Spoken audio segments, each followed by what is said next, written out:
Bienvenue sur Audience Story. Aujourd'hui, une nouvelle critique sur la chaîne avec le film d'épouvante horreur Speak No Evil, sorti le 18 septembre 2024, qui est le remake d'un film danois de 2022, Ne dis rien, dont je parlerai seulement maintenant et uniquement maintenant pour des raisons évidentes, car je n'ai pas vu le film original tout simplement, donc il n'y aura aucune comparaison de fait. Deuxième petit point avant de me lancer dans cette critique, si vous n'avez toujours pas vu le film et que vous voulez un avis, allez voir le film et regardez l'avis par la suite. Ne regardez pas de quoi le film parle ou une bande-annonce, je vous conseille fortement d'aller voir le film sans rien en savoir tout simplement. Non pas que ça va gâcher la tension mise en place dans le film et les événements du film, mais je pense qu'on y gagne énormément à ne rien savoir. Enfin, en tout cas, je pense que c'est vraiment un gain de ne rien savoir du tout. Donc voilà, c'était le cas de ma copine et c'est vrai qu'elle a été complètement angoissée tout le long du film. Mais c'était mon cas alors que je savais ce qui s'y passait à peu près, quoi. Enfin, en tout cas, je savais pas les tenants et les aboutissants, mais dans la bande-annonce, on comprend très vite ce qui s'y passe, tout simplement. Donc voilà, si vous n'avez tout simplement pas vu le film, suivez mes conseils, et si vous n'avez pas envie de suivre mes conseils, c'est parti. De quoi va parler le film? Une famille américaine passe le week-end dans la propriété de rêve d'une charmante famille britannique rencontrée en vacances. Mais ce séjour qui s'annonçait idyllique se transforme rapidement en atroce cauchemar. Je vous dis tout de suite, Speak No Evil est une véritable réussite. Je trouve qu'il y a une mise en place et un attachement pour les personnages, qui de par déjà le jeu des acteurs, mais aussi de par le scénario, on aime suivre ces deux familles dans leur voyage justement en Italie. On aime les découvrir et voilà, on prend le temps justement d'installer cette amitié naissante et on aime tout simplement les suivre au départ de cette aventure. Et tout le long du film, il va y avoir une montée en puissance et en tension qui est très très réussie. On n'est pas du tout sur un film de jumpscare. En fait, il aurait peut-être très bien pu en mettre d'ailleurs, certains le font très bien, comme James Wan qui lui aussi installe une mise en tension durant son film et après les jumpscares arrivent. Il ne fait pas juste du jumpscare pour du jumpscare, il y a bien une mise en tension et là pour le coup James Watkins il fait vraiment ça, il ne met aucun jumpscare et j'ai envie de vous dire il n'y en a absolument pas besoin tant on va être angoissé constamment durant tout le long du film par les événements qui s'y passent, sans vous en dire plus, et c'est très très fort de ce côté-là. De toute façon, James Watkins, il est très fort pour ça, pour installer, donc en fait c'est le réalisateur d'Eden Lake, et pour ceux qui n'auraient pas vu Eden Lake, c'est pareil, c'est un couple qui va être pris en chasse par des adolescents britanniques, tout simplement, dans les bois, et donc franchement, il arrive très bien justement à ancrer de la tension, de l'angoisse, à installer une ambiance très pesante, sans pour autant faire des bouts toutes les 3 secondes et sans partir dans le surnaturel. Donc il est très très fort, je trouve, pour ça. Eden Lake marchait énormément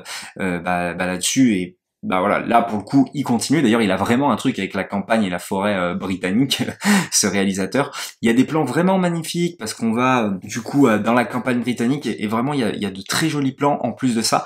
Ce qui est fort aussi, c'est que justement il emmène nos personnages dans cette ferme où justement déjà le cadre est assez pesant. Voilà, c'est une vieille bâtisse, vous voyez ce que c'est une ferme quoi. Généralement c'est pas neuf, c'est plutôt ancien et donc voilà, tout de suite le cadre est installé, mais c'est pas pour autant, encore une fois, qu'il va s'en servir pour partir dans du surnaturel. Bien qu'il aurait pu le faire, parce que c'est aussi le réalisateur de La Dame en Noir, avec Daniel Radcliffe, l'acteur d'Harry Potter, qui est aussi très très fort, qui se situe en Angleterre aussi, mais dans une époque, c'est quelle année ça? Je sais pas non, c'est pas précisé. En bref, dans une époque on va dire 1900 à peu près, enfin j'en sais rien, en tout cas où la voiture venait de se faire, et là aussi c'est très très fort pour le coup. Là il part dans le surnaturel, mais ça marche aussi très très bien. J'adore ce film, j'ai jamais vu la suite, mais en tout cas celui-ci il vaut vraiment le coup d'œil, j'aime beaucoup.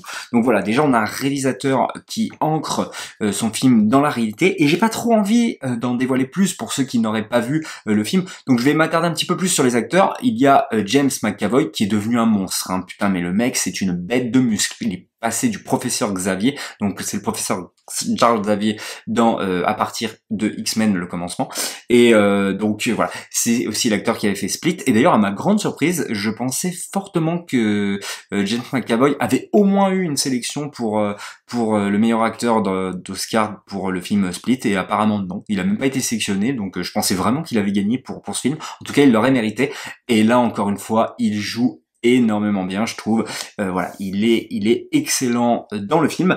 Il est accompagné de Mackenzie Davis, qui elle aussi joue très très bien, qui elle, son personnage va évoluer au fur et à mesure que l'histoire va avancer. C'est un personnage assez fermé, assez en retrait, et qui va finalement se révéler être une véritable battante. J'enchaînerai avec Aisling Franzosi, que je ne connaissais pas personnellement, une véritable découverte qui elle aussi est très cool dans son personnage. Je peux pas trop en dire malheureusement. En tout cas, voilà, la réalisation y est, la mise en tension y est, le scénario y est aussi, et les acteurs aussi y sont. Et le dernier, je vais parler de lui quand même un petit peu, c'est Scott McNairy, qui je trouve lui aussi joue très très bien. Alors bon, c'est un gars, je l'ai vu peu de fois, je l'ai vu notamment dans True Detective, je l'ai vu dans Godless, je crois que ça s'appelle comme ça, une série western sur Netflix, et il joue un petit peu toujours le même rôle, je vais pas vous le cacher, donc je pense que c'est pour ça qu'il a été pris.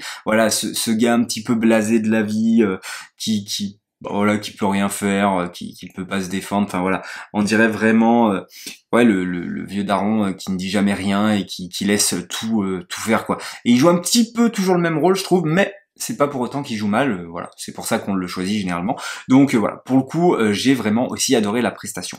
Et côté scénario, comme je disais, on va de fil en aiguille sans trop savoir où le film va nous mener, sauf pour ceux qui auraient vu la bande-annonce, on sait un petit peu où il va nous mener, mais sans connaître encore une fois les tenants et les aboutissants. Et on a envie de découvrir ce qui va s'y passer, quoi. Et c'est très très fort pour ça, mais pas que, parce qu'il y a un vrai discours de fond aussi tout le long du film, en disant que finalement, on se dit jamais vraiment les choses, en fait, les uns les autres, on est tous faux culs les uns les autres, et il faudrait peut-être un petit peu plus se dire les choses pour pouvoir en fait se connaître vraiment, tout simplement. Il y a aussi un vrai sujet de fond sur l'actualité d'aujourd'hui, le fait que tout le monde veut donner son avis et qu'il faut que la personne soit comme ça enfin, je veux dire, par exemple, voilà, il y a l'une des actrices du coup qui est végétarienne dans le film. Et en fait, elle va dire oui au poisson, mais non à la volaille, et il va dire en fait c'est complètement con, quoi. Pourquoi tu manges du poisson et la volaille non? Enfin voilà. Donc voilà. Et il y a tout un discours comme ça où le mec contrecarre énormément de points aujourd'hui, où on veut absolument tout contrôler et pointer du doigt. Et donc j'aime beaucoup ce discours là aussi qui marche très très bien. Donc voilà, il y a vrai discours de fond. Et je vais faire une petite partie spoiler, en tout cas je lui mets 4 sur 5. Je pense vraiment qu'il mérite 4. Alors, 3,5 ou 4, parce que le problème c'est, est-ce que le film perd à la revoyure? C'est ce que je me demande. Bien que peut-être pas, parce qu'il y a tellement de discours sympathiques dans le film et de relectures possibles que ça peut être vraiment pas mal, je trouve, de ce côté-là. Donc, à voir, en tout cas, pour la relecture, mais pour le moment je lui mets 4. Vraiment, j'ai vraiment kiffé, quoi. J'ai passé un putain de moment, et le film m'a vraiment angoissé, quoi. Du début à la fin, il y a cette montée en puissance petit à petit, et ce qui est très fort aussi, c'est que le film se déroule constamment en plein jour, hein, dans cette campagne anglaise. Enfin, en tout cas, pratiquement tout le long du film. Bien qu'il y ait une partie qui se passe dans cette vieille bâtisse, mais encore une fois, rien en termes horrifiques, entre guillemets. Je vais partir sur une partie spoiler, c'est du 3,5, 4. J'hésite encore, mais bon, allez, on va dire 4 pour le coup. Du coup, pour la partie spoiler, on découvre évidemment au fur et à mesure le pot-au-feu, que le petit garçon que le couple a avec eux n'a pas de langue et c'est eux en fait qui l'ont enlevé, qui l'ont découpé. On découvre aussi en fait que la femme du coup de Paddy, Chiara, je crois qu'elle s'appelle, du coup, en fait, est tout simplement une gamine qui s'est fait enlever. C'est sa première gamine qui l'a enlevée. Et donc, pour ça, je trouve ça très très fort. Et on a vraiment cette montée en puissance et ce perso qui a du mal finalement à se contrôler, hein, donc James McAvoy dans le film, et qui va se dévoiler au fur et à mesure être une bête sanguinaire tout simplement. Et j'adore ça parce que, encore une fois, ça vient avec ce que je disais dans la partie spoiler, non spoiler, mais je pouvais pas trop en dire. C'est ce côté, on se connaît pas les uns les autres. Et finalement, on se ment les uns les autres. Et voilà. Et ce que j'aime beaucoup dans le film, c'est que finalement, celui qui veut dire la vérité, le seul qui veut le dire, en fait, qui veut dire la vérité, c'est celui qui n'a pas de langue et qui ne peut pas parler. Et ça, c'est très très fort aussi, je trouve, parce que voilà, tous les autres personnages sont faux culs, parce que même finalement, James McAvoy dans le film dit, on profite de vous, vous nous donnez la possibilité de faire ce qu'on va vous faire. Ouais, mais en même temps, lui aussi, il est faux parce qu'il montre pas son vrai visage, en fait, finalement. Bien qu'il a du mal à contrôler sa vraie nature et qu'il la montre de fil en aiguille. Donc voilà, pour ça, je trouve que le discours de fond est très très fort de ce côté-là. Voilà, j'ai vraiment aimé ce film et j'ai hâte de le revoir pour voir justement si ça vaut toujours le coup à la revoyure et s'il y a toujours cette montée en puissance, même si on sait ou pas les tenants et les aboutissants, parce que ça aussi c'est vraiment vraiment fort quand on découvre tout le pot-au-feu, pourquoi ils font ça, etc. Je trouve ça très très bien pour le coup. Voilà, avec une famille en même temps qui finalement se parle plus et est déchirée et qui va se retrouver par les faits et va enfin se dire les choses. Et ça va être le seul point positif d'ailleurs de ce voyage et de cette finalité. Est-ce qu'ils resteront ensemble ou non, ça on ne le sait pas. Mais en tout cas, j'ai trouvé que le discours de fond était très très fort. Voilà. James Watkins, un réalisateur du coup qui arrive très bien à faire de l'attention, de l'horreur, tout simplement, sur des sujets tout simplement réels, sans partir sur le du surnaturel, sans faire de jumpscare. Et ça manque peut-être un petit peu au cinéma d'horreur aujourd'hui.